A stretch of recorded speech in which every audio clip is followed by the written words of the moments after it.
ወደ ቃለ መጠይቅ የተቀየረው የፈጠራ ስክሪፕት በተጨማሪ ድራማ እንዲዳብር ጉራራ ጫካ ተመረጠ።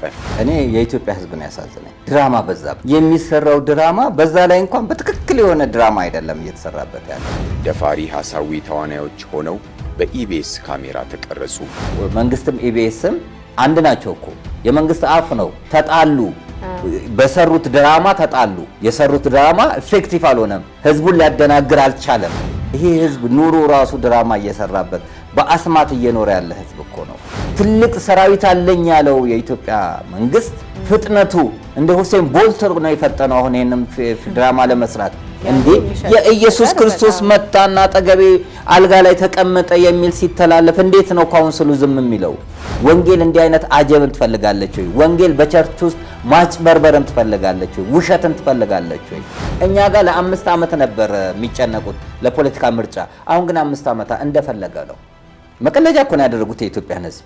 የክርስቶስ ሰላም ለሀገራችን፣ ቸርነቱ ለህዝባችን ይሁን። እንደምሰንብታችኋል። ይህ ደረጀ ዘወይንዬ ሚዲያ ነው። በሚዲያችን ሀገራዊ፣ ታሪካዊ፣ ሃይማኖታዊ፣ ባህላዊ፣ ወቅታዊ ጉዳዮችና ሌሎችም ይቀርባሉ። አብራችሁን በመሆናችሁ ታተርፋላችሁ። ለሌሎች በማካፈል ቤተሰባዊነትን ያጠናክሩ። መልካም ቆይታ ይሁንላችሁ። በስመ አብ ወወልድ ወመንፈስ ቅዱስ አሃዱ አምላክ አሜን። ኑ ወደ ቅድስት ሀገር ኢየሩሳሌም አብረን እንጓዝ። ደረጀ ዘወይንዬ አስጎብኚ ድርጅት በእግዚአብሔር ቸርነት ባለፈው ልደትን በቅድስት ሀገር ኢየሩሳሌም በቸርነቱ አክብረን ተመልሰናል። አሁን ደግሞ ደብረ ዘይትን፣ ትንሣኤና ዕርገትን አዘጋጅተናል። በዓለም ላይ ያላችሁም ሆነ ኢትዮጵያ ያላችሁ መገናኛችን ቅድስት ሀገር ኢየሩሳሌም ናትና በውጭ ያላችሁ አብራችሁን መጓዝ ትችላላችሁ። ኑ ያችን ቅድስት ሀገር ኑ አምላካችን ከልደቱ እስከ ዕርገቱ የተመላለሰበትን ታላቅ ስፍራ አብረን እንጎም። በጉዟችን ያተርፋሉ፣ በጉዟችን ይረካሉ፣ በጉዟችን ይደሰታሉ። ደረጀ ዘወይንዬ አስጎብኚ ድርጅት። በስመ አብ ወወልድ ወመንፈስ ቅዱስ አሐዱ አምላክ አሜን። እንዴት ናችሁ? ውድ የደረጀ ዘወይንዬ ቤተሰቦች፣ ተከታታዮች እንዴት ከርማችኋል? እግዚአብሔር ፈቅዶ እንግዲህ ዛሬ ደግሞ በአዲስ ሀሳብና በአዲስ ርዕስ ተገናኝተናል። ስለምትሰጡን ሀሳብ አብራችሁን ስለሆናችሁ ስለምትከታተሉን ከልብ እያመሰገንኩኝ ዛሬ ደግሞ እግዚአብሔር ፈቅዶ እኔም መምህር ሰናይት አዲስና መምህር ደረጀ ነጋሽ ዘወይንዬ ተገናኝተን አንዳንድ ሀሳቦች እናነሳለን። እውነት ነው። ያው አሁን ሁሌም እየተገናኘን ስለሆነ እንግዲህ እንግዳዬ ልልህ አልችልምና አንተም በለኝ እያልክ ስላልክ ስለፈቀድክልኝ በዛው ነው መቀጥለው። መምህር ያው ያለው ነገር ሰላምታም ብዙም ሰላም ቢነሳም እንደ እግዚአብሔር ፍቃድ ሰላም እያደርን ሰላም እያዋለን እየተገናኘን ነውና እግዚአብሔር ይመስገን። እንግዲህ ሰሞኑን እየሆነ ያለው ነገር በጣም አወዘጋጋቢ ነገሮች አሉ። በሃይማኖትም በብዙ ጉዳዮችም ላይ ውስብስብ ያሉ ነገሮች አሉና ይህንን ነገር እንደ አቅማችን እንደ አቅሞት እርሶም አንተም እያጣራህልን ትሄዳለህና የኢትዮጵያ ወንጌል አማኞች ቤተክርስቲያን ካውንስሉ የሰጠው መግለጫ አለ። ያ መግለጫ ላይ እንዴት ነው የምታየው? መልካም እንግዲህ ጥሩ ነው። ጥሩ ነገር ነው። ጅማሮ ጥሩ ነው። እንደዚህ መገሰጽ እዩን ጩፋን በተመለከተና ሌሎችንም ጉዳዮችን አስመልክቶ ነው ያቀረበው ካውንስሉ። የተቃጠሉ ቸርቾች ይኖራሉ፣ የታሰሩ የተደበደቡ ይኖራሉና ያ መሆን የለበትም የሚል ነው ያወጣው። እውነት ነው። ማንም ሰው የፈለገውን ሃይማኖት የመከተል መብት ስላለው በሃይማኖቱ ምክንያት በዘሩ ምክንያት ምንም ነገር ሊደረግበት አይገባም። ማምለክ ወንጀል አይደለም።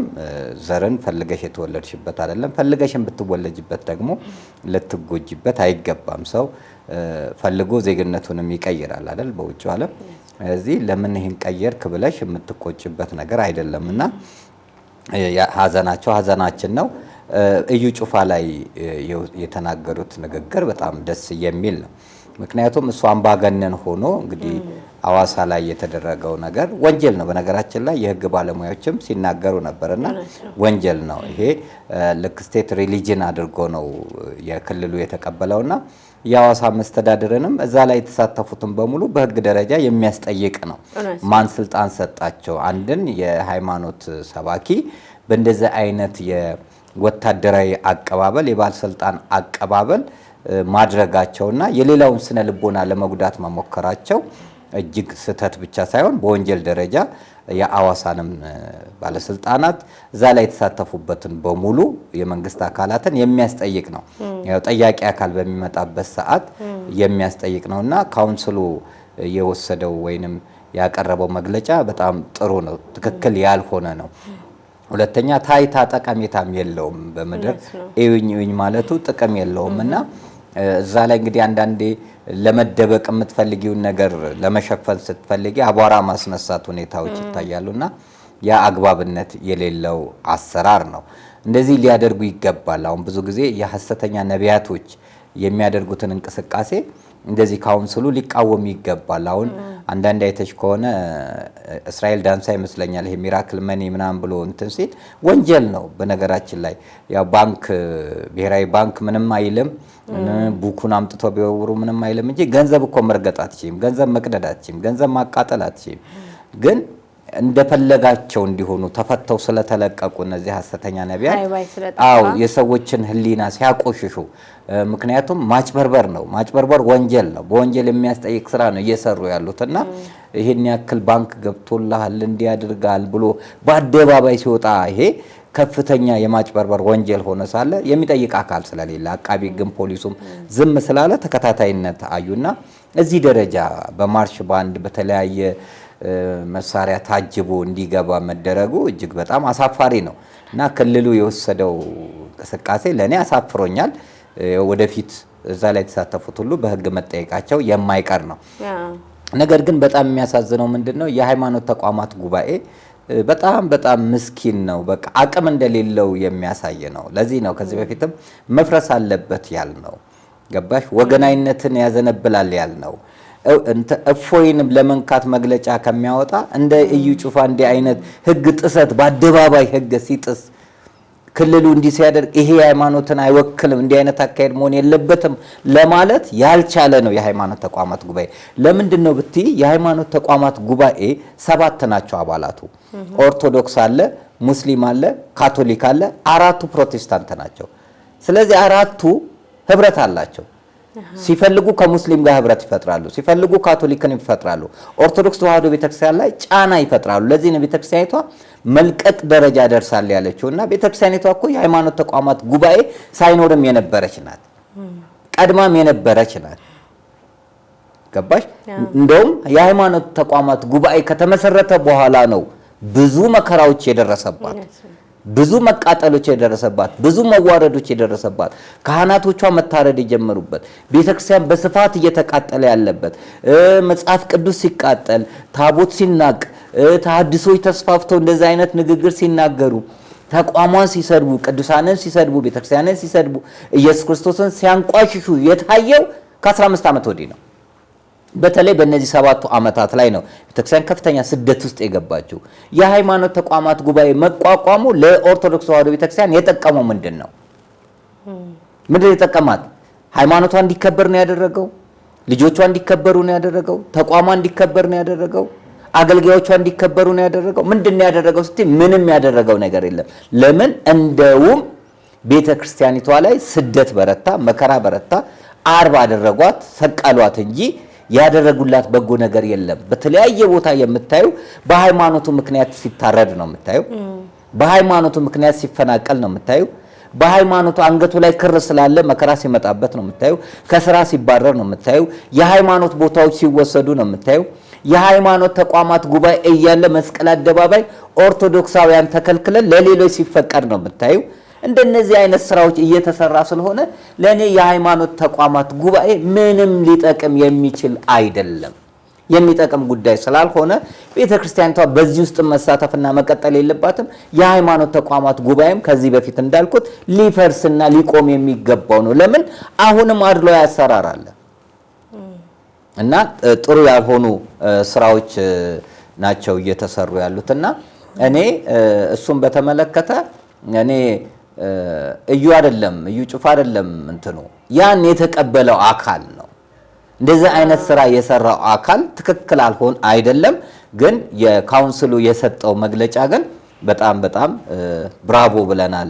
በርቱ። ወደፊትም በሐሰተኛ ነቢያት ሐሰተኛ በሆኑ ሰዎች የሚደረግ ህዝብና ህዝብን የሚያጋጭ ሃይማኖትና ሃይማኖትን የሚያጋጭ ነጋዴዎች፣ የዘይት ቸርቻሪዎች ጥሩ ያሉን እንዴ የኢየሱስ ክርስቶስ መጣና አጠገቤ አልጋ ላይ ተቀመጠ የሚል ሲተላለፍ እንዴት ነው ካውንስሉ ዝም የሚለው? እንዴ ይሄ እኮ ሃይማኖቱን ያስነቅፋል ማለት መቻል አለበት። ገነት ደርሼ መጣው ሲል እንዴት ነው? ሳር ሲያስግጡ ሲያይ እንዴት ነው ይሄን የሚቀበለው? ይሄ እኮ እኛን አይወክልም ማለት መቻል አለበት። እንዲህ አይነት አስተምሮት የኛ አይደለም ብሎ ምስክርነት መስጠት መቻል አለበትና አንዳንዴ ልክ ሆን ተብሎ ፕሮቴስታንቶች እንዲጠሉ የሚያደርግ ስራዎችን እዛ ውስጥ ያው ፖለቲከኞችም ስለሆኑ እዛ ውስጥ ልክ እኛ ቤት እንዳለ ሁሉም ቤት አለ ፖለቲከኛ፣ ሁሉም ቤት አለና ሃይማኖቱን እንዲጠላ የሚያደርግ ስራዎች የመስራት የማጋጨት ስራዎች የመስራት ፖለቲከኛ የሆኑ አገልጋዮች እነሱም ጋር ስላሉ እኔ ወደፊትም በትክክለኛ መልኩ ወንጌልን ብቻ አገልግሎት ቢሰጡና ህዝቡን ባያታልሉ ህዝቡን ባያደናግሩ መልካም ነው የሚል ነውና እርምጃው ጥሩ ነው። ግን የሃይማኖት ተቋማት እጅግ በጣም አሳዝኖኛል ሳይሆን አሳፍሮኛል። አዎ እዚህ ላይ ደግሞ እኔ የምጨምረው ወንጌሉን በእንደዚህ አይነት ነገር በጣም ባያወጡት ባያረክሱት እኛም ራሳችን ኦርቶዶክስ፣ ሙስሊም፣ ክርስቲያን ሳንል ተስማምተን የመኖር ተፋቅረን የመኖር ሂደቱ ይቀጥል ነበር። እነሱ የሚያመጡት ነገር ነው እየከፋፈለን ያለው። በየትኛውም ነገር ውሃ ሲሸጥ ዘይት ሲሸጥ አናውቅም። እንደዛም ሆኖ ደግሞ የእግዚአብሔርንም ነገር የሚያቀሉብን አንዴ በካራቴ አንዴ በምን ያ ምንም ማርሻል አርት ላይ መቼም እኔ በጣም ይሄ ወጣ ያለ ነገር ሲሆን ያንን ሰው እንድንጠላው እኔ በራሴ እንድጠላውና እንድፈራው ነው መሆነው። የዛን እምነት ተከታይም ያለበት ነገር ይሄ ነው ብዬ ነው እኔ ማምነው። ስለዚህ አሁንም ካውንስሉ የሰጠው ነገር ጥሩ ነው፣ በዚሁ ይቀጥል የሚያስብል ነው። ሁላችንም አብሮነታችንን ጠብቀን ለመሄድ መጽሐፍ ቅዱስንም አክብረን ነው ለመሄድ ይቀልብናል እኮ። ምንድነው የሚያመልከው ምንድነው የሚለውም ሲባል ይቀልብናል። በነዩ ጩፋ እይታ ስለምናያቸው፣ በሌሎቹ እይታ ስለምናያቸው። ስለዚህ ከዛ እይታ ግን የሚያወጡን አሁንም ካውንስሉ ጠንክሮ መስራት አለበት። አብሮነታችንን አጠናክረን እንደበፊቱ በፊት እንኳን እንተዋወቅም አይደል እንዴ? ማን ምን ይሁን አብረን ገብተን በልተን ነው የምንወጣው። አሁን ግን እንደዛ አይነት ነገር የለም። ስለዚህ ወደዛ የመመለስ ስራ ካውንስሉ ሊሰራ ይገባዋል። አዎ ይኸውልሽ ካውንስሉ ሊሰራ ይገባዋል። ግን ፍርሃት አለኝ። አሁን ይሄ መግለጫውን የሰጠው ፓስተር ኃላፊው ይቀጥላል አይቀጥልም፣ ሌላ ነገር ፖለቲካ ይጠነጠንበታል፣ ሌላ እርምጃ ይወሰድበታል፣ አንድ ጥያቄ ነውና አማኞቹ ከጎኑ ሊቆሙ ይገባል። ይሄንን አካሄድ ትክክል አይደለም ያለውን ካውንስል ይሄን ሐሳብ በተመለከተ ሊደግፉ ይገባል። ምክንያቱም ከተናገርሽ በኋላ ሌላ እነዚህ ፖለቲከኞች ስለሆኑ እጃቸው ረጅም ስለሆነ የገንዘብ ኃይል ስላላቸው ሊያጠቁ ስለሚችሉ ነው። ሌላው መለየት ያለብን ነገር አለ። አማኙንና እምነቱን መለየት መቻል አለብን። ግለሰብ አደረገ ብለን ሃይማኖትን መጥላት የለብንም። በኦርቶዶክስም በሙስሊምም በሌላው በአንድ ወቅት የህንዱ መሪ ጋንዲ ምን አሉ? ክርስትናን ወዳታለሁ፣ ክርስቲያኖችን ግን አልወድም። ምክንያቱም ክርስቲያኖች ክርስትና የምታዘውን ተግባር አይፈጽሙምና እንግሊዞች በቅኝ ግዛት ስላሰቃዩአቸው ነው ያን ያሉት። ክርስትና ያንን ትላለች ወይ? የሰውን ስቃይ ትፈልጋለች ወይ? የሰውን እንግልት ትፈልጋለች ወይ? አትፈልግም። ስለዚህ በወንጌል እናምናለን የሚሉ ሰዎች ወንጌል እንደዛ ነው ወይ? ወንጌል ስድብን ትደግፋለች ወይ? ወንጌል እናት ቤተክርስቲያንን ስደቡ ትላለች ወይ? ወንጌል እንዲህ አይነት አጀብን ትፈልጋለች ወይ? ወንጌል በቸርች ውስጥ ማጭበርበርን ትፈልጋለች ወይ? ውሸትን ትፈልጋለች ወይ?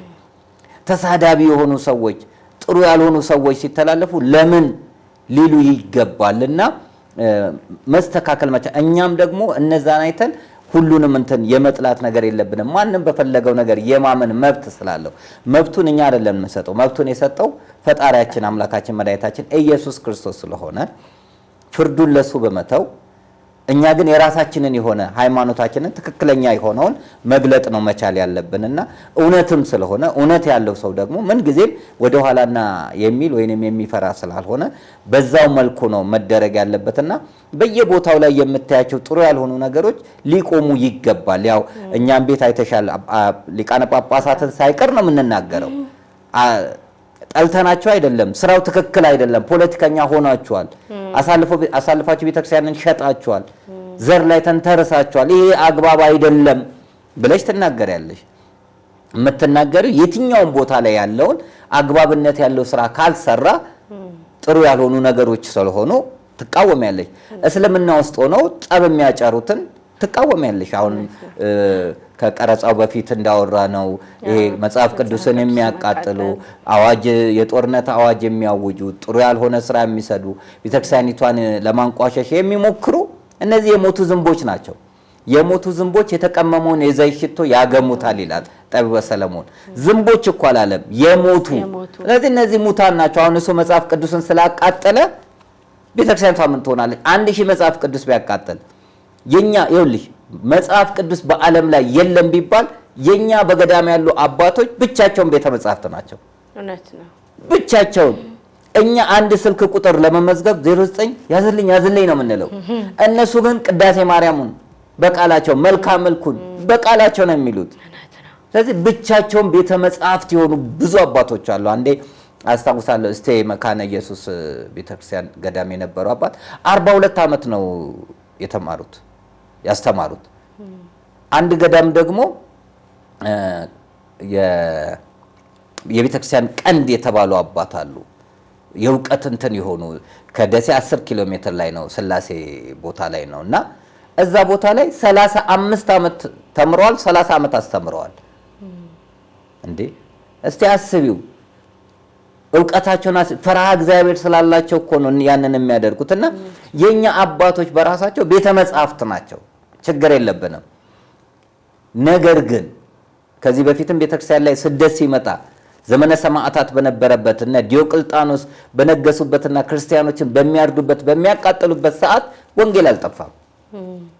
ለምን? ቆስጠንጢኖስ ነገሰ። ጊዜ ያለው ለሁሉም ጊዜ ያለውና ይነክሳል፣ መልካም ነገር ይመጣልና በዛ የምንሸበር አይደለንም። ያ በሚሆንበት ሰዓት ሃይማኖቱን አይደለም ማየት ያለብን፣ ሃይማኖቱን ሳይሆን ሃይማኖት ውስጥ የተደበቁትን ፖለቲከኞችና ሃይማኖት ውስጥ የተደበቁ ጥላቻ የሚዘሩትን ዘረኞች የሆኑትን የሚያጣሉትን ነው ልናይ የሚገባው እንጂ ሃይማኖቱን አይደለም። ያንን ልናቅና ልንረዳ ይገባል። ስለዚህ እኔ ሙስሊም ውስጥ ያሉት አንዳንዶች ስለተንጫጩ፣ ፕሮቴስታንት ውስጥ ያሉት አንዳንዶች ስለተንጫጩ ኦርቶዶክስ ተዋህዶ ትደክማለች ብሎ ማለት እነሱ መድከም ነው። በእግር ራስ ማከክ መሞከር ነው። ጥንታዊቷ ቀዳማዊቷ ዓለም አቀፋዊቷ ስንዱ እመቤት የጸጋ ግምጃ ቤት መሰረቷም ጉልላቷም ኢየሱስ ክርስቶስ የሆነላት ቤተክርስቲያን በዮዲት ጉዲት ያልጠፋች፣ በግራይ መሐመድ ያልወደመች፣ በነ ዱርቡሾች በነ ቱርክ ያልጠፋች ቤተክርስቲያን፣ በማሐዲስት ያልጠፋች ቤተክርስቲያን መቼም አጠፋም። መቼም የምትጠፋ አይደለችም። የተዳፈነች እሳት ናት። ትቀጣጠላለች። የተዳፈነ እሳት ስትዩ ይቀጣጠላል። ስለዚህ መቼም የምትጠፋ አይደለችምና በከንቱ ነው የሚደክሙት። ከዛ ይልቅ እንደዚህ የሃይማኖት ተቋማት የሆኑት እስልምናው ላይ ሲደረግ እኔ ይሄንን አስተምሮት አይደለም ይሄን አቁሙ። ልክ አንድ ጣትሽ ሌላው ላይ ሲጠቁም ሶስቱ ጣትሽ አንቺ ላይ እንደሚጠቁመው ሁሉ እኛም ጋር እንዲህ ሲሆን ይሄ አይደለም ፕሮቴስታንቱም ጋር ብለው የሃይማኖት ተቋማት ልጆቻቸው ማረቅ አለባቸው። አለበለዚያ እነዚህ በሚለኩሱት እሳት አላስፈላጊ የሆኑ ነገሮች ይመጣሉና ጽንፈኝነት ይመጣልና ከዚህ ለጥንቃቄ ልናደርግ ስለሚገባ ይሄንን ችግር ይፈታል ብዬ ስለማላመን የሃይማኖት ተቋማት ጉባኤ ከተቋቋመ ጊዜ ጀምሮ ቤተክርስቲያኒቷም ሆነ ችግር ሲመጣባት ችግሯን የተጋፈጠና ችግሯን የፈታ ስላልሆነ ቤተክርስቲያን አሁንም ችግር ውስጥ ስለሆነ ያለችው ብዙ ስብስብ ችግር ውስጥ ስለሆነ ያለችው እኔ መኖሩ ምንም አይታየኝምና በየቤተ እምነታቸው አቋማቸውን ይዘው ጠንካራ የሆነ ስራ ቢሰሩ መልካም ነው ላለው። እሺ መምህር ደረጀ፣ እንደገና ደግሞ የሃይማኖት ተቋም ጉባኤ ላይ ያልተገኙ ስብሰባው ላይ ያልተገኙ አሉ። ያንን ነገር ለምንድን ነው በስርዓቱ ጥርት አድርገው ያልነገሩን ያላሳወቁንስ? እንግዲህ ለምን አልተገኙም የሚለውን ያው መመርመር ያስፈልጋል፣ ወይ ደግሞ እነሱ መልስ መስጠት አለባቸው። ከንቀት ነው ያልተገኙት፣ ህብረት ከማደም ነው ያልተገኙት የሚለውን መመርመር ቤተክርስቲያኒቷ መጠየቅና ለህዝቡ መግለጽ መቻል አለባት። ምክንያቱም ለምንድን ነው ሊቀሩ የቻሉት? መቅረት ወይ ይለወጥልን ወይ እንዲህ አይነት የጋራ የሆነ ፕሮግራም አለን ብለው ቀድሞ ተናግረዋል ወይስ ቤተክርስቲያን ለን በተመለከተ ከዚህ በፊትም እኮ ብዙ ነገር አድርገውባታል። ያኔ በመከራው ሰዓት ብዙ ነገር አድርገው ነበርና አሁንም እነዚህ እኔ ህብረቱ ራሱ ባላንስም አይደለም። እኔ እኮ በጣም የሚገርመኝ ቀደምት ሃይማኖት ኦርቶዶክስ፣ በህዝብ ብዛት ኦርቶዶክስ፣ ብሔራዊ ሃይማኖት የነበረችው ከአብርሃ አጽብሃ ጊዜ እስከ ደርግ ስርዓት ድረስ ብሔራዊ ሃይማኖት የነበረችው ኦርቶዶክስ። እቺ ኦርቶዶክስ ተዋህዶ ቤተክርስቲያን ላይ ተጽዕኖ የሚፈጠረው እሷ ላይ እንትኑን ራሱ ስብስቡ 7 ሲሆኑ ከ7 ኦርቶዶክስ ስንት ድምጽ ነው ያላት? 1 ድምጽ ነው ያላት፣ እናት የሆነችው ማለት ነው። እንዲህ አይነት አካሄዶች አግባብነት የሌላቸው ስለሆነ አንባላንስድ የሆነ አወቃቀርም ስለሆነ እኔ ጥቅም የለውም የሚል ነው ሰኒ። ስለዚህ አለማሳወቃቸው ግን በጣም ልክ አይደለም። አሁንም ህዝቡ አያውቅም።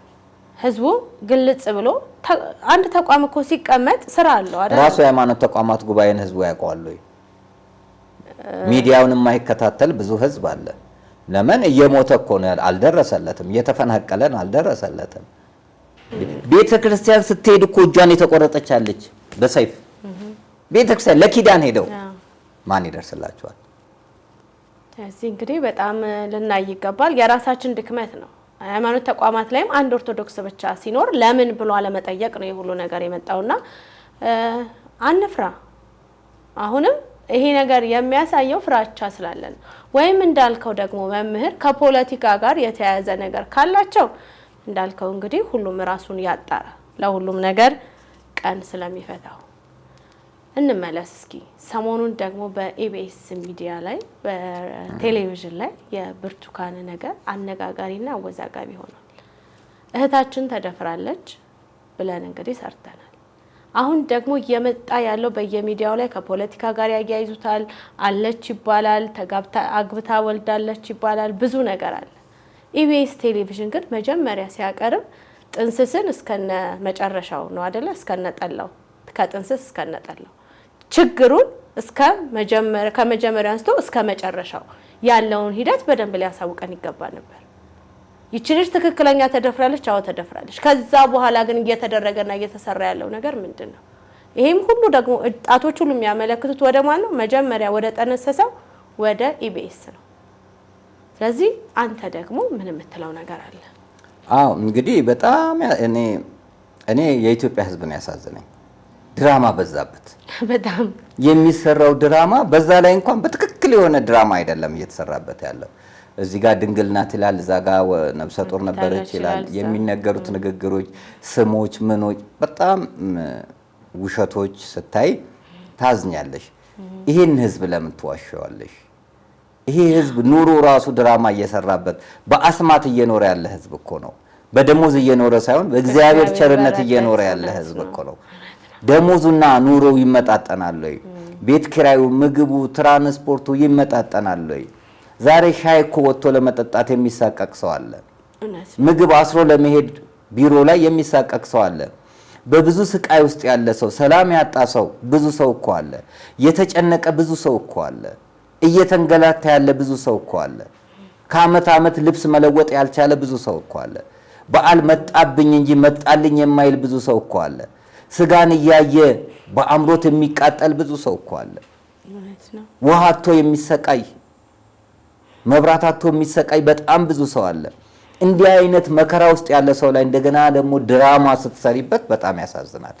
እንዲህ አይነት ዘግናኝ የሆኑ ጥሩ ያልሆኑ ነገር ሲሰራ በጣም ያሳዝናል። እኔ የማየው የተለያዩ ክፍሎችን ነው። ለምሳሌ ደምቢዶሎ ዩኒቨርሲቲው በዚህ ጉዳይ ላይ በጣም ፈጣኝ ምላሽ ሰጠ። ምን ነው 17ቱ በታገቱት ህፃናት ላይ አፋጣኝ ምላሽ አልሰጠም? ምን ነው አልተከታተለም? እዛ ውስጥ በህይወት ለመኖራቸው ምንድነው የኛ ዋስትና? ላለመደፈራቸው ምንድነው የኛ ዋስትና? ሰው ታርዶ የሚበላበት ሀገር አይደለም ያለ ነው። የሰው ስጋ የሚበላበት ሀገር ላይ ጭካኔ የሚፈጸምበት፣ አንጀት ተዘርግፎ የሚወጣበት ሀገር ላይ አይደለንም ያለ ነው። የሚቃጠልበት ሀገር ላይ አይደለንም ያለ ነው። እንዲህ አይነት ሰዎች ክፉ የሚያደርጉ ያሉበት ሀገር ላይ ሆነን ለምንድነው ዩኒቨርሲቲው በዚህኛው ጉዳይ መልስ ለመስጠት እንደፈጠነ፣ ስሙን ለመጠበቅ እንደፈጠነ የልጆቹን ህሊናና የቤተሰብን ህሊና የኢትዮጵያ ህዝብን ህሊና ለመጠበቅ ለምን አልፈጠነም? መንግስት እዚህ ላይ ይሄንን ስራ ለመስራት 24 ሰዓት ባልፈጀው ይሄንን ለማድረግ እንደሮጠ ሁሉ የነዛን ልጆች ነፍስ ለማትረፍ የቤተሰብን ጭንቀት ለማትረፍ ትልቅ ሰራዊት አለኝ ያለው የኢትዮጵያ መንግስት እነዚህ ልጆች ለማዳን በህይወትም ካሉ በህይወት አሉ ለማለት ከሞትም ቤተሰብን ለማርዳት ለምን አላደረገም? ፍጥነቱ እንደ ሁሴን ቦልት ነው የፈጠነው። አሁን ይሄንን ድራማ ለመስራት ገባሽ? ልጆቹንስ ለማትረፍ ቤተሰብ አምኖ እኮ ነው ለመንግስት ወደ ዩኒቨርሲቲ የሚልከው። በጣም መንግስት አለ ልጆቼ ተብረው ይመጣሉ ብሎ ልጆቹ እዛ ሲቀሩበት የመንግስት ባለስልጣናት የወለዱ አሉ። ልጆቻቸው እንደዛ ቢሆኑ በወላጅ ወንበር ላይ ቢቀመጡ ምን እንደሚሰማቸው እነሱ ስላልተራቡ እነሱ ስላልተቸገሩ የነሱ ልጆች ስላልታገቱ በቅርቡ ሳውንድ ወደ ጎጃም መስመር ሲሄድ ሙሉ መኪና ህዝብ የታገተውስ ምን ነው አፋጣኝ ምላሽ አልተሰጠም? ለዚህኛው መልስ ለመስጠት እንደተሮጠው ይሄ ያሳዝናል። ህዝብ ላይ እንዲህ አይነት ነገር መደረጉ የራበው ህዝብ ላይ መቀለድ ሰላም የራበው ህዝብ ምግብ የራበው ህዝብ ጤንነት የራበው ህዝብ በረከት የራበው ህዝብ መስማማት የራቀው ህዝብ ላይ እንደገና ድራማ መስራት በጣም የሚያሳዝን ነው። ኢቢኤስን በተመለከተ አሁን እዛ ላይ ያዘጋጁትን ሰዎች እኔ አክብሮት አለኝ። በነገራችን ላይ ፐርሰናል በእነሱም በተመለከተ ጥላቻ የለኝም። በተለይ ዮናስን ጥሩ ቦታ አለኝ። ምክንያቱም የድሮ ታሪኮችን ለማስታወስ ነው ሲሮጥ የነበረው። እግዚአብሔር አመልክቶት ነው የሮጠው። ፒያሳንም እሪ በከንቱንም ምንንም የቀረጸው ዛሬ እንዲጠፋ እግዚአብሔር ስላሳየው ነው ይሄ ልጅ እንዲቀርጽ ያደረገው። ያመለከተው እሱን እግዚአብሔር ነውና ጥሩ ነገር ነው። ትላንትን የሚወድ ሰው ደስ ይለኛል። ትላንትን የሚያከብር ሰው ደስ ይለኛልና የተለየ ቦታ አለኝ። እነ ሉናንም እዚህ ዝግጅት ላይ ኃላፊነት የለባቸውም። እንደኔ አቅራቢዎች ናቸው። ተጣርቶ የተሰጣቸው ነገር ነው። ኃላፊነት አለባቸው። ኢትዮጵያዊ ውስጣቸው ያለውን ከሚያለቅሱት ጋር ያለቅሳሉ። ድራማ አይደለም ለኔ እነሱ ማልቀሳቸው። የተቸገረ ሰው ሳዩ አብሮ ማልቀሳቸው ሰውነት ነው እና ያ አይደለም። እኔ ግን ተቋሙ በራሱ ኢቢኤስ የኤርትራውያንም ስለሆነ አይደለም። ሚዲያው የውጪ መሆን አልነበረበትም። ሲቋቋምም ደግሞ እኮ በውጭ ሀገር ዜጋ አይቋቋምም። ኤርትራውያኖችን እንወዳቸዋለን፣ ግን ዜግነታቸው ኤርትራውያን ነው። ገብቶሻል? አሁን ለምሳሌ ኢየሩሳሌም ኤርትራውያን አይቀበሉም፣ ጉዞ መሄድ አይችሉም ከኛ ጋር ከማንም ጋር ዜግነታቸው ኤርትራያ ስለሆኑ ይሄ የተለየ ቦታዎች የሚያደርጓቸው ነገሮች ይኖራሉ የየሀገሩ። እኛ ግን የኤርትራውያን ስሜት አይሰማኝም። እኔ ልክ እንደ ሱዳን እንደ ግብጽ አላያቸውም። ኢትዮጵያዊነት ስሜት ነው የሚሰማኝ። ስንሄድም እንዴት አድርገው እንደተቀበሉን ስለምናቅ ህጉ ግን ያንን ይላል። የኔ ነጥብ ምንድነው? የኔንም ቤት የተከራዩት ኤርትራውያን ናቸው በነገራችን ላይ። እንደውም ከሌሎቹ ይልቅ ቅድሚያ ለነሱ ነው የሰጠሁት። አንቺም ታውቂያለሽ። እና ሲያዝኑ አይ የተሻለ ዋጋ ሲመጣ የተሻለ ዋጋ ጨምሬ ከማከራይ እነዚህ ስደተኞች ስለሆኑ ለነሱ ይሁን ብዬ ነው ያከራየሁት። ለምን እንደሚያልፍ አውቃለሁ። ኤርትራን ሽመልባ ሜደን ስንሰብክ ስለሆነ በስደት ላይ ያለን ሰው ልትደግፊው እንጂ የበለጠ እንትን ልትዩ ስለማይገባ ነው። ነገር ግን ለውጭ ሀገር ዜጋ የውጭ ሀገር ዜጋ በሀገር ውስጥ እንደ ኢትዮጵያዊ ሆኖ ማድረግ አይችልም ነው ከህግ ደረጃ። ኢቢኤስ ግን ይሄንን እንኳን እድል አግኝቶ በነገራችን ላይ አሁን ያው መንግስትም ኢቢኤስም አንድ ናቸው እኮ የመንግስት አፍ ነው። ተጣሉ፣ በሰሩት ድራማ ተጣሉ። የሰሩት ድራማ ኢፌክቲቭ አልሆነም። ህዝቡን ሊያደናግር አልቻለም። ህዝቡን የበለጠ ቀሰቀሰው እንጂ አሁን መንግስት ሳያውቅ ኢቢኤስ ሰራ ብዬ አልቀበልም። እያንዳንዷን መንግስት ያውቃታል። አውቆት ነው የሚወጣው። እዚህ ላይ ኢቢኤስ የቤተክርስቲያን ጠላት እንደሆነ ተናግረናል ከዚህ በፊት በተደጋጋሚ። ትውልድ ጨራሽ እንደሆነ ተናግረናል። ስለ በስንቱ ሲትኮም እና ደግሞ አንድ ዞሮ መግቢያ ነው ምን መግቢያ የሚል የሚሰሩት አሰራር አግባብ እንደሌለው ተናግረናል። ህፃናቶች ላይ እንኳን አቅርበው የሚሰሩት ነገር አግባብ እንደሌለ ሞዴል ያልሆኑ ሰዎች ልብሳቸው የተቀዳደደ ራቁት የሆኑትን ሰዎች እያቀረቡ ትውልዱን እየበረዙ እንደሆነ ፓናሮማ ዝግጅት ላይ ለነ ቢዮንሴና ሪያና ለኤለ ኩዊን ኦፍ ኢሉሚናንቲ ለሆኑት ገጽታ ግንባታ ሲሰሩ ኢሉሚናንቲ ውስጥ ያሉትን ተጫዋቾች ኢሉሚናንቲ ውስጥ ያሉትን ዘፋኞች እንዴት አድርገው ገጽታ ገንብተው ልጆቹ እንደነ ሪያና ልሁን እንዲሉ እንደነ ቢዮንሴ ልሁን እንዲሉ የሚሰሩትንና ባህል እንዴት አድርገው እንደሚያጠፉ እሴት እንዴት አድርገው እንደሚያጠፉ ቤተክርስቲያን ውስጥ ያሉትን ጥቂት ሰዎችን ይዘው በጥቅማ ጥቅም ደልለው በገንዘብ በሆድ ደልለው ቤተክርስቲያኒቷ ላይ ግን መከራ እንደሚያመጡ እንዴት አድርገው ግብረ ሰዶም ክፉ መሆኑን መናገር እንደማይፈልጉ የኔን ፊልም ራሱ መተው ከቀረጹ በኋላ እንዳይወጣ እንዳደረጉ ልጁን እንኳን ማንቀረጽ አለ ብሎ እስከ መቆጣት ማንቀረጽ አለ ብለው እስከ መቆጣት የደረሱ ሰዎች እንደሆኑ በርካቶች ከዛ ቦታ ወጥተዋል። በርካታ ኢቢኤስ ውስጥ ይሰሩ የነበሩ ሰዎች ኢቢኤስ ውስጥ ባለው አሰራር ወጥተዋል። ሆም ብለው እሮብ ይሄ የሚያቃጠል ምግብ የሚበሉትን እሮብ ስጋ ተወዳዳሪዎቹ እንዲበሉ በማድረግ ሃይማኖትሽን እንዳታከብሪ የሚያደርጉት አሰራር አግባብነት የሌለው መሆኑን በርካታ ሰዎች ዩቲዩብ ላይ ጮኸዋል፣ ቲክቶክ ላይ ጮኸዋል። በተለይ ለኦርቶዶክስ ተዋሕዶ ቤተክርስቲያን እንቅፋት እንደሆነ ምክንያቱም እነዚህ ፋና በዩ፣ ዋልታ በዩ፣ ኢቢኤስ በዩ፣ ኢቢሲ በዩ የመንግስት አፍ ናቸው። ቤተክርስቲያኒቷ በዛ በስደት በመከራ በነበረችበት ሰዓት ያልተገኙ ሚዲያዎች ናቸው እና በመንግስት ሳምባ የሚተነፍሱ ናቸው እነዚህ ሚዲያዎች። መንግስት ያለውን ነው የሚሉት። አገኘሽ? ስለዚህ ኢቢኤስ በራሱ ችግር ያለበት ስለሆነ ኢቢኤስ ብዙ ጊዜ ታስታውስ እንደሆነ ስለ ኢትዮጵያ ዝም አንልም ትውልድን ከግብረ ሰዶም እንታደግ ማህበር ላይ ብዙ ጊዜ መግለጫ እንሰጣለን፣ ተገኙልን፣ በስንት ጩኸት ተገኝተውልን አያውቁም። እንዲያውም አንዴ መሰለኝ እንደዚህ የማህበራዊ ግዴታቸውን መወጣት የማይችሉ ትውልድን ግን ለማበላሸት ጫፍ ላይ ደርሰው መረን እየለቀቀው ያሉ ብዙ እይታዎችን እያየህ እንዲያውም ስትቃወም ሰማ ነበር። ይሄን ለማለት እዚህ ጋር ላቋርጥሽ ይቅርበኝ። ችግር የለውም። ማስተዋልን ታስታውሻታለች? አርቲስቷ ቺት ማድረግ ብላ እኔም ቺት አደረኩ ብላ ኢቢኤስ ላይ ነው ያቀረበችው። እውነት ነው። ይሄ ቺት አደረኩ እንደ በጎ ስራ ተቆጥሮ ተላልፎላት ያቺ ልጅ ስላልተገሰጸች ዛሬ ደግሞ የት ናት? ኳስ ላይ ምክትል ፕሬዝዳንት። መቀለጃ እኮ ነው ያደረጉት የኢትዮጵያን ሕዝብ። ስነ ምግባር የጎደላት ልጅ ማታለልን በአደባባይ ይቻላል ለልጆች እሷን መሰል ሐሳብ ለሚከተሉ የክፉ ምሳሌ የሆነችዋ ልጅ ስለ ኳስ ምንም ግንዛቤ የሌላት ልጅ ድራማ እኮ አይደለም ኳስ ዛሬ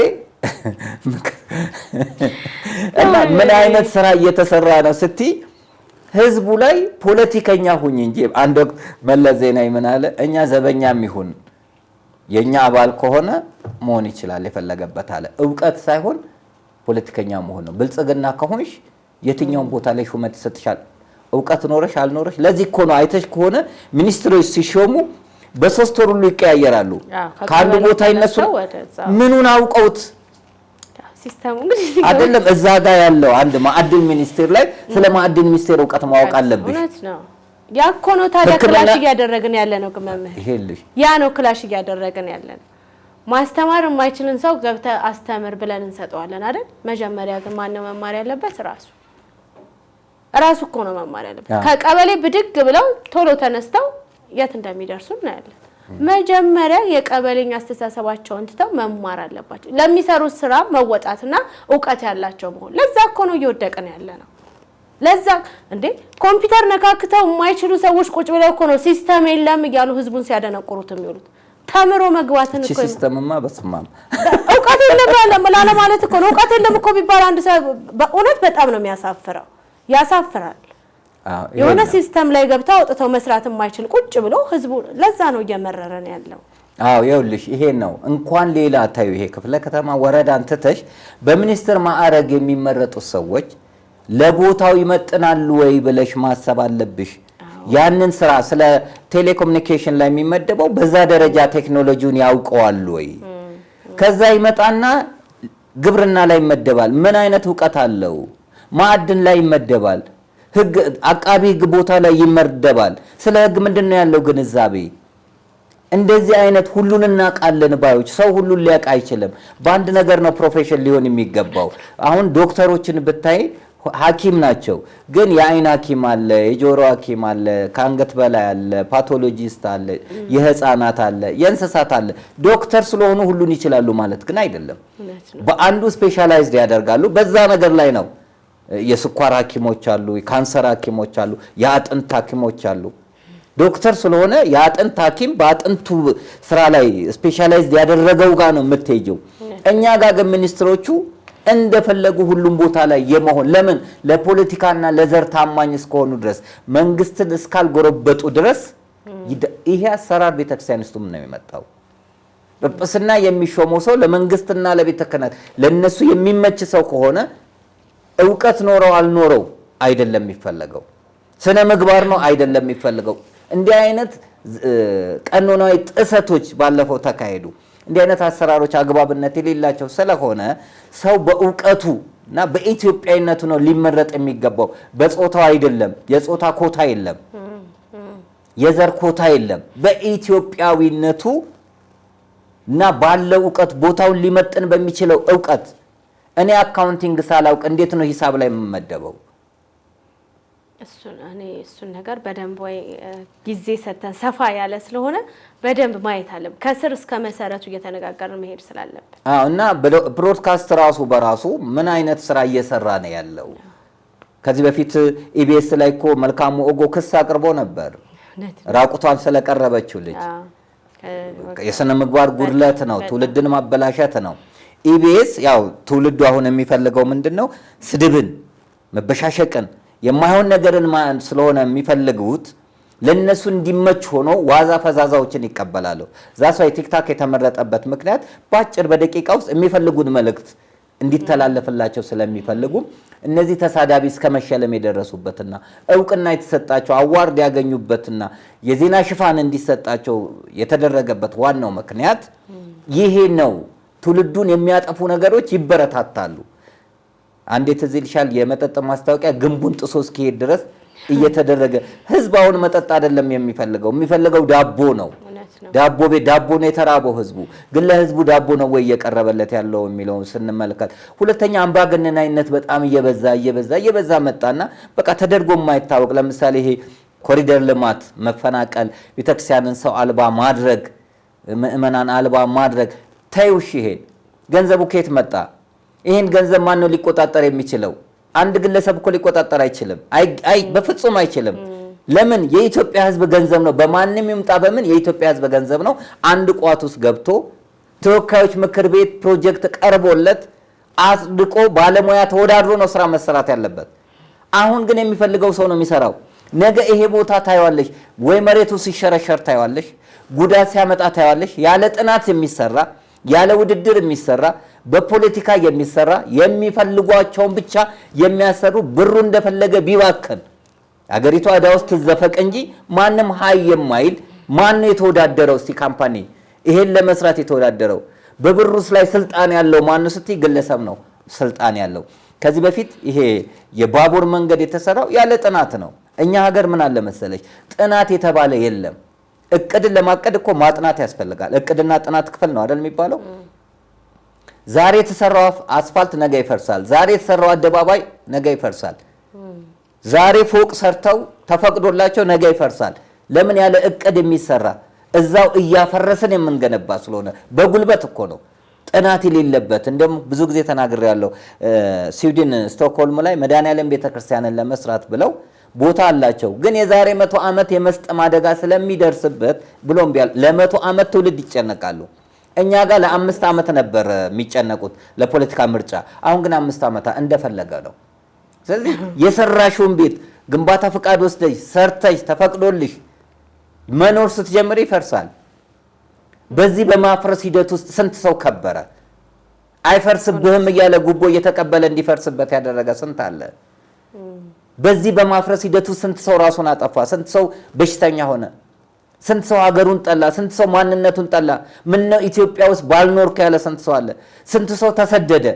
የሚሰሩ ስራዎች ሁሉ በእቅድና ጥናት የተደገፉ ሳይሆን በኃይልና በጉልበት የሚደረጉ በባለሙያ ያልተጠኑ አሰራሮች ስለሆነ ሙያዎች በባለሙያ መጠናት መቻል አለባቸውና ብሮድካስቱም እንደዚህ አይነት ትውልድን የሚጨርስ ባህልን የሚያጠፋ እሴትን የሚያጠፋ ሚዲያን መጀመሪያውኑ መቆንጠጥ መቻል ነበረበት። ግን እያደረገ ስላልሆነ ለምን የመንግስት አፍ የሆነውን ቢናገር የሚመጣበትን ችግር ስለሚያቅ ዝምታውን መርጦ ክስ እንኳን ቢቀርብ ክሱ ውሳኔ እንዲያገኝ አላደረገምና እኔ ኢቢኤስ ነገም ዛሬ በማስጠንቀቂያም በተለያየም ነገር ሊያልፈው ይችላል። መንግስት የራሱ ልጅ ስለሆነ ቆንጥጦት ሊያልፈው ይችላል።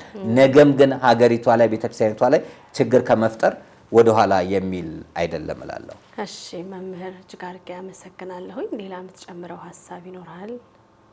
መልካም እንግዲህ አዲሱ ቢሮአችንን ሰሞኑን እናስመርቃለን። እግዚአብሔር ቢፈቅድና ቢረዳን በጥሩ መልኩ እየተንቀሳቀሰን ያለው ሀሳባቸው በጣም እየገነባን ነው ያለው። አይዟችሁ የሚለው ሀሳባችን በጣም እየገነባን ነው ያለው። እንዲሁም ሰሞኑን በቀነኒ ሬሳ እየተራመደ ያለውንም ፖለቲካ በተመለከተ ሰርተነዋል። እግዚአብሔር ቢፈቅድ ሰኞ የምናቀርበው ይሆናል። እኛም እዛ ላይ የሰጠነው ሀሳብና ይቅርታ የጠየቅንበትንም ጉዳይ የምናቀርብ ይሆናል። ያዘኑትን ቤተሰቦችንም ይቅርታ ጠይቀናል። ሰዎች ግን በሌላ መልኩ እንዴት እንደወሰዱት ምን እየተሰራ እንደሆነ ምን ያክል ሰዎችን አደራጅተው ዘርና ዘርን ለማጋጨት ሃይማኖትና ሃይማኖትን ለማጋጨት በይፋ ያቀረብነው ከመምህር ሲሳይ አዳነ ጋር ረጅም ዓመት ከ20 ዓመት በላይ ቤተክርስቲያንን ያገለገለ አገልጋያችን ጋር ያደረግነውን ውይይት እንግዲህ ሰኞ የምናቀርበው ይሆናልና አሁንም ቢሆን እኔ ድራማው ይብቃ እባካችሁ።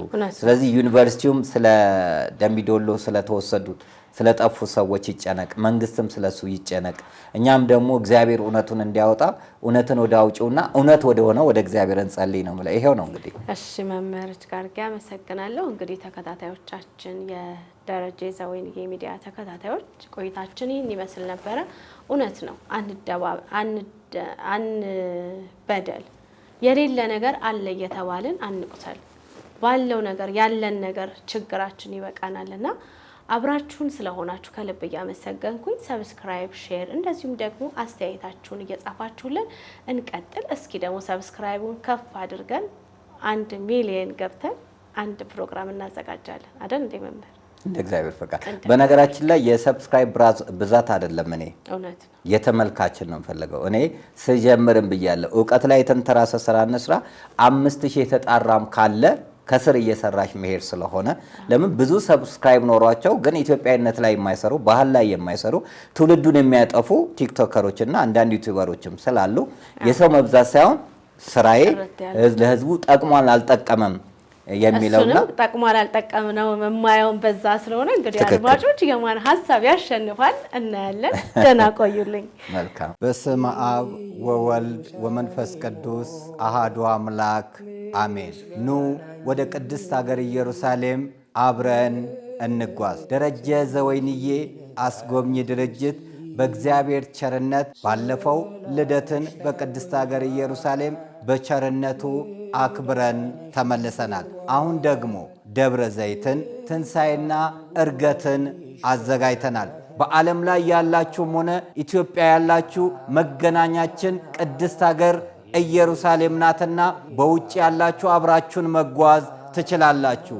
ኑ ያችን ቅድስት ሀገር ኑ አምላካችን ከልደቱ እስከ ዕርገቱ የተመላለሰበትን ታላቅ ስፍራ አብረን እንጎም።